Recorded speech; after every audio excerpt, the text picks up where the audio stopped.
Here's a quick reminder to let you know that tomorrow, Tuesday, November 24th at 11 a.m., we are doing an event called Falling in Love with Color Again.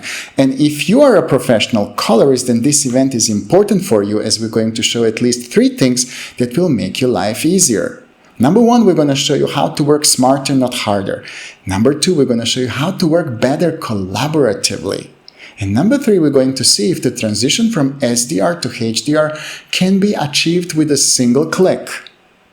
For the past 3 months, we have been working intensely with a group of 500 industry professionals, ranging from the biggest post-production company here in Santa Monica all the way to Maverick FILMMAKER down in New Zealand. We have been listening and developing.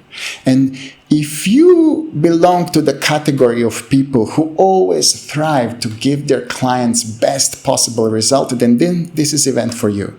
Tomorrow, Tuesday, 24th of November, 11 a.m. Pacific time, and I'm looking forward to seeing you all there. The link for registration can be found below.